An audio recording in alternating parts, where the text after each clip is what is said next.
Hello, and welcome to another Angry Rouge unit of the week. And today we're taking a look at the Ram 2 tank available to the 3rd Canadian Infantry Division. So in 1914, World War II starting to kick off, Canada realised we should provide some tanks. We need tank divisions, we need to send tanks to Britain to help him fight on the continent and in North Africa.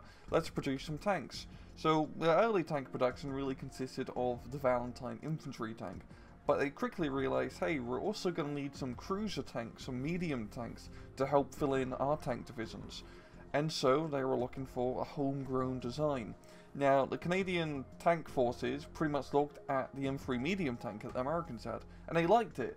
But they didn't really decide to go with the build, as the M3 medium was more of an interim design and it had problems of its own. Instead, they went for compromise, where they used the M3 medium chassis and use their own homegrown turret on top with a 6-pounder gun. So they got designs for the M3 medium chassis. They'd do some modifications to it though. The main one is that they would cast it instead of welding it together, and also it would be slightly lower so it wouldn't have such a high profile, and of course it didn't need to mount the 75mm gun in the side of the hull. Now, the first Rams were to come off the production line in 1941 after some tumultuous period, as the Canadians never really produced tanks before, and it was a whole new industry, so to speak, and they faced many challenges with starting tank production. Now, the first Rams, the first 50 or so it came off the production line, known as the Ram Runs, would only have a 2-pounder gun and not the mentioned 6-pounder, as they didn't have the mountains available at the time to put in the 6-pounder guns. After that, it'd start putting in the 6-pounders. But by March of 1942, production of the Ram 2 would hold with over 2,000 vehicles built at this time, as the Americans joined in the war, and it was decided that pretty much all the British and Canadian armoured forces would try to switch over to the M4A1 Sherman tank, as it was a much better design and it'd just be easier to share parts, everyone using the same tank.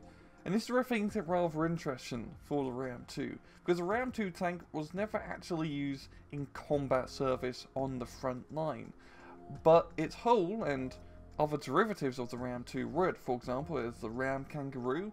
The early Saxons, the Saxon Mark 1s, used Ram chassis.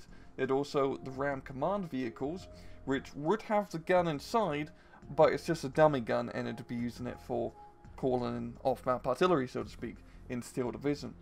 After the Second World War, a lot of Rams were given to free over to the Dutch, as they kind of needed some tanks, as they just got liberated and, you know, this whole Cold War starting up. It'd get quite a few of these Ram tanks, and they'd use them all the way till the 50s, and by that time they'd just use them as static pillboxes. In game, the Ram 2 is a 140 command tank available exclusively in A-Phase, exclusively for the 3rd Canadian Infantry Division, and it has a set of 2 weapons. First off, we got that 6-pounder gun with 5 accuracy, 8 rounds a minute, 11 AP with 92 shots of ammo, and 1 kilometer range. You have no high explosive ammo like your 6-pounder AT brother. And then you got a simple machine gun, just one. Popped out a miscellaneous set, it's got Tro frontal armor, 7 at side, 6 at back, and it is an enclosed vehicle. Very bad stealth, at a speed of 25 kilometers off-road and 60 kilometers on the road, and very low optics capability. In battle, the Ram 2 is a very interesting tank. It's a very good tank to use, as you have Tro frontal armor first off, which is fantastic. As Pak 38, you're going to bounce off you, and a Pak 40 is going to have a bit of a hard time penetrating you at max range. You also have 7 side armor and 6 back armor, which is pretty damn good for an allied tank. I mean, it's not, you don't want to be side tanking anything, but if you do get side shotted by like a Panzer III, for example, there is a chance that you can bounce it off. You also have a lovely 6-pounder gun, which can pretty much kill the majority of Axis tanks that you're going to be facing up against. Now, of course, this all really comes with one big downside, is that you have no HE ammunition on the gun, meaning that this is really just a tank destroyer. You can only use this to knock out other tanks.